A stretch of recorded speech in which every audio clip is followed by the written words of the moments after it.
Hello, my name is Seth the Incubus. I live in a mansion with my wife Bosette. I own a massive video game collection along with a massive collection of modded and jailbroken Xbox, PlayStation, and other consoles. I have a story I wanted to talk about. Bosette and I took a trip to Japan because we wanted to see and learn about Japan's cultural differences. When we were there, I found a movie and DVD shop that was located in a mall in Tokyo. When we entered the movie and DVD shop, there were a lot of people in the store. One of the people that was in the DVD and movie store was Charlie Brown, and the Asian businessman from the It's Your First Kiss Charlie Brown TrollPasta. Bosette and I noticed that both Charlie Brown and the Asian businessman were talking about something.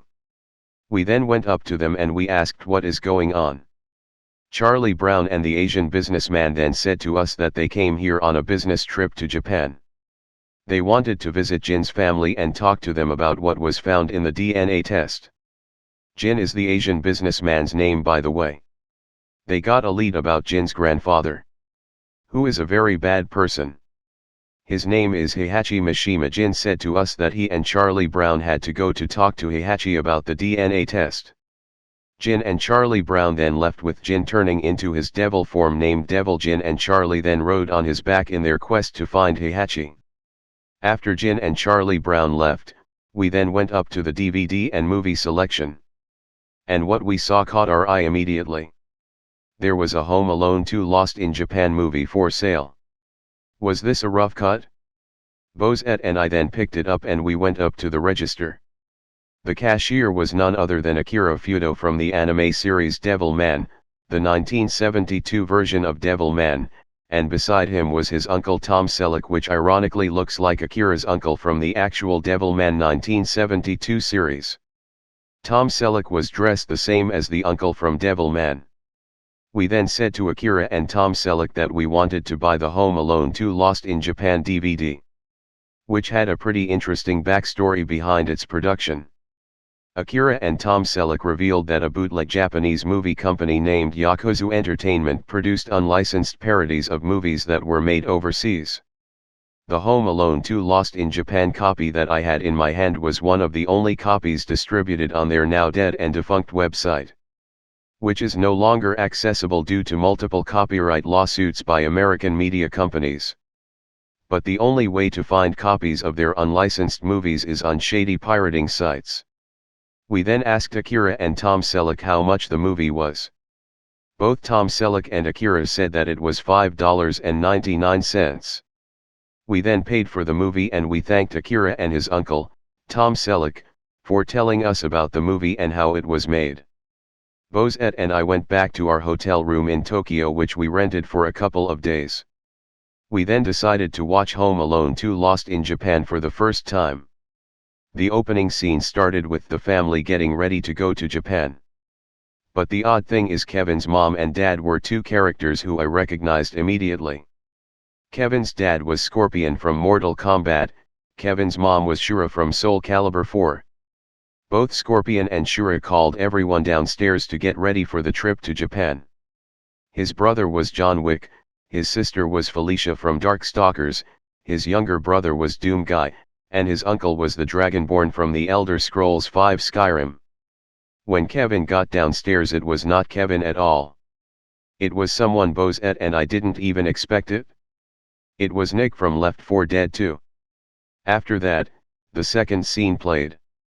The second scene was Shura, Scorpion, and the rest of the quote-unquote family rushing to get to the airplane to Japan. Meanwhile, Nick from Left 4 Dead was way behind his family. He struggled to catch up to them, or what was supposed to be them. Nick then rushed into the airplane and jumped in the first seat he found. The person that sat right next to Nick was the Punisher from Marvel Comics. The Punisher then noticed Nick and said, "What are you doing on this plane? This is a private plane to Tokyo, Japan." Nick then realized that his family were going to a town in Japan, but it was not Tokyo at all. Nick went on the wrong plane. Nick then remembered that his family was going to a family gathering in Osaka, Japan. Nick had to find his way home before Nick's family got worried. And before the plane takes off with Nick inside, Shura, Scorpion, John Wick, and the rest of the family do a head count on the family members. They all said give this to Nick 6 times, and then the Dragonborn said, here you go Nick. The Dragonborn looked up. He saw instead of Nick, Asahi Igawa and her sister Sakura Igawa from the Asahi hentai series were there. They both looked at the Dragonborn with weirded out expressions. The Dragonborn and the rest of the family were in shock that Nick wasn't on the trip with them. Everyone then went into absolute silence. Shura screamed in shock, Nick. Shura then fainted on the airport floor. While the family including Asahi Igawa and Sakura Igawa in the background looking on in shock. It then cut to Nick getting off the plane. Nick walked over to a building that was dimly lit. But he didn't enter because he feared that something bad might happen. But then he saw a dark alleyway. He saw what appeared to be a woman with violet hair, medium-sized breasts, and purple eyes. As it turns out, it was Oboro from the Asahi hentai series. She went up to Nick and she said, "Hey, who are you and what are you doing here? I would love to have a good time with you."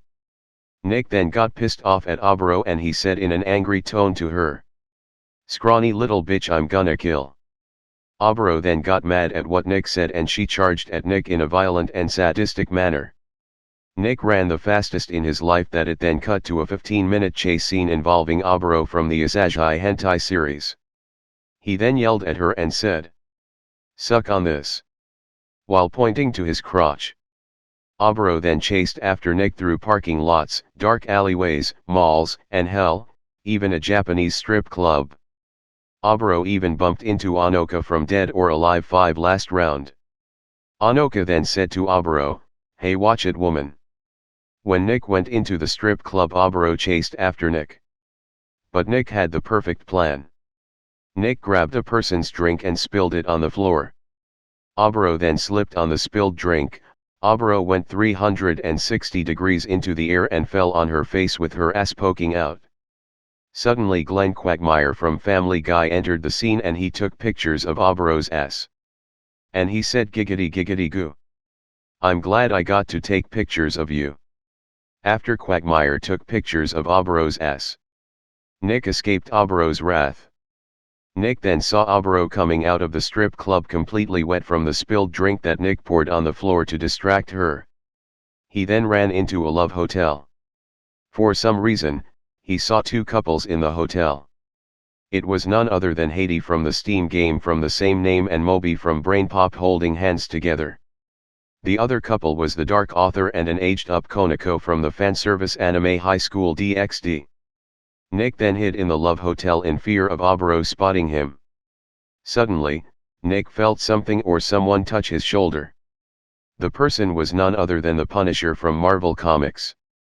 The Punisher said to Nick that he is an FBI agent/vigilante. Wanted to know what Nick was doing here. The Punisher had witnessed Nick from Left 4 Dead on the plane to Tokyo, Japan. He knew something was wrong because he was all alone without his family, nowhere in sight. The Punisher then asked Nick if he ever had an encounter with a woman with violet hair, medium-sized breasts, and purple eyes named Oboro. The Punisher revealed that Oboro is a highly dangerous criminal. Her male victims claimed to have been sexually harmed by Oboro. One of those victims was the boyfriend of a woman by the name of Asahi Igawa. Asahi is a highly trained female ninja with some sort of demonic powers inside her. When all of this information was revealed to Nick, he wasn't very surprised. He revealed to the Punisher that Oboro tried to lure him to a dark alleyway. Luckily he got away. Oboro kept chasing Nick throughout the streets of Tokyo. Suddenly, Oboro burst in the door with an evil and sadistic smirk on her face. Oboro said to both Nick and the Punisher, "Now, which one will I attack first?" Oboro then giggled and said, "Oh, I think it's the one in the white suit that is worth $3,000. This is going to be very fun." Oboro then charged at Nick and the Punisher with full force. The Punisher and Nick fought her endlessly with gun fu, fist fighting, and hell, even a long screaming match between Oboro, Nick, and the Punisher. Luckily Oboro got killed with Nick's katana that he found in one of the stores that Oboro chased Nick into. Nick then yelled when he decapitated Oboro. Ninja Nick said that will teach ya. The Punisher then shook hands and congratulated Nick for his good deed. When Nick and the Punisher left the Love Hotel, it cuts back to the Dark Author and Konako in one of the rooms of the Love Hotel. The Dark Author then turned on the TV. What he saw on screen disturbed him. He saw tentacle hentai on the screen. The Dark Author screamed in disgust. What the fuck, why is tentacle hentai on my screen? This is disgusting. He then threw a beer bottle with his character logo from his YouTube channel on it. On the screen. The beer bottle then cracked the screen, flew out the window and it landed in a trash compactor that was outside the Love Hotel. The beer bottle got crushed in the trash compactor. Dark Author then left the Love Hotel with Konako in anger. After that weird scene played, it then showed Scorpion, Shura, John Wick, Doomguy, Felicia and the Dragonborn praying at the family gathering in Osaka, Japan for Nick to return home safely. Suddenly, a car pulled up with a skull on its rim.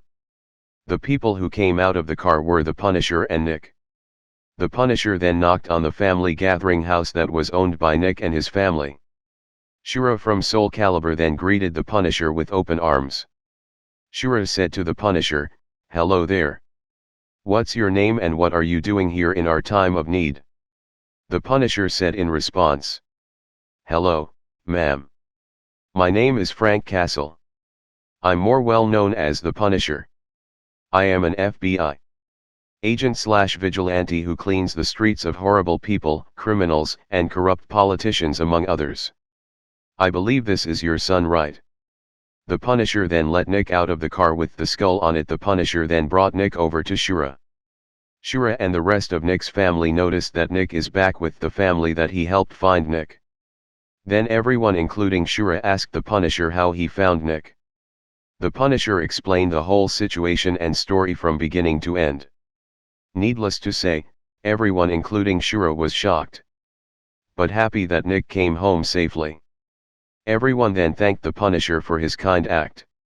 The Punisher then handed Shura a card that had a phone number where Shura could call the Punisher if they needed anything. The Punisher travels everywhere and anywhere. The whole family gave him hugs. The family including Nick left the family gathering in Osaka, Japan. The Dragonborn then called his faithful dragon companion named Parthurnax. Parthurnax then shouted a dragon shout that put a spell on the family gathering home so it couldn't be destroyed or burnt down. This shout was very unfamiliar to any Elder Scrolls fan. Not even the developers. Modders on the Skyrim Nexus can make it real, right? Shura, Nick, and the rest of the family went back to the airport with people waiting for them that included Dark Author, Konako, Heidi, Moby, Asahi Igawa, Sakura Igawa, Anoka, Glenn Quagmire, and Hell. Even Evil Rose and Raiko Hinomoto from the Rumble Roses series showed up as well.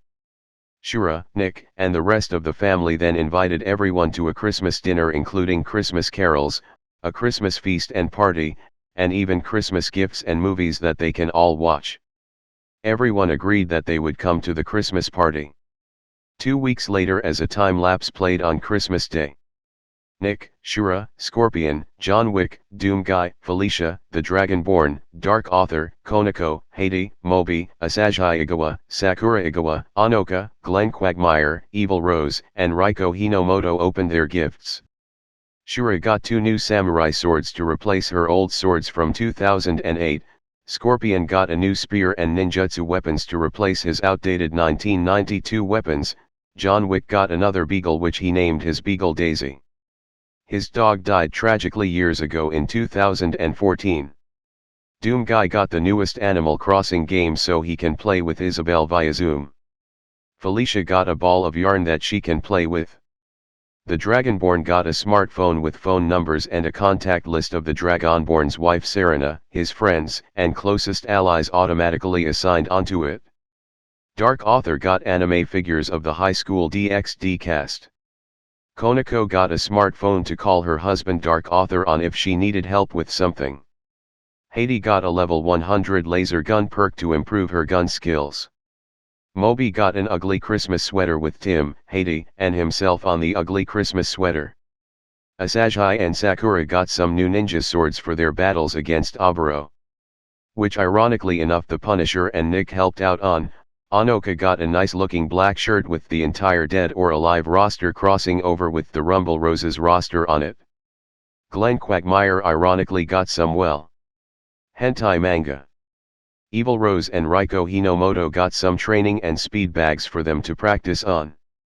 And lastly, Nick got the best gift of them all, Call of Duty Modern Warfare 2. The movie then ended with the credits.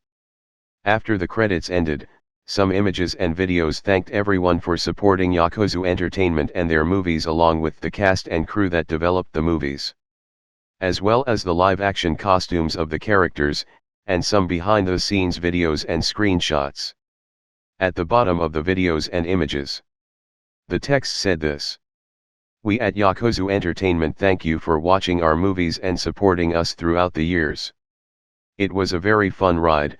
This was our final movie before we went bankrupt due to multiple copyright claims, and lawsuits were filed towards us due to the characters and how everything went in the movie. We loved making fan-made movies for over 5 years. Thank you for everything. Sincerely, Yakuza Entertainment."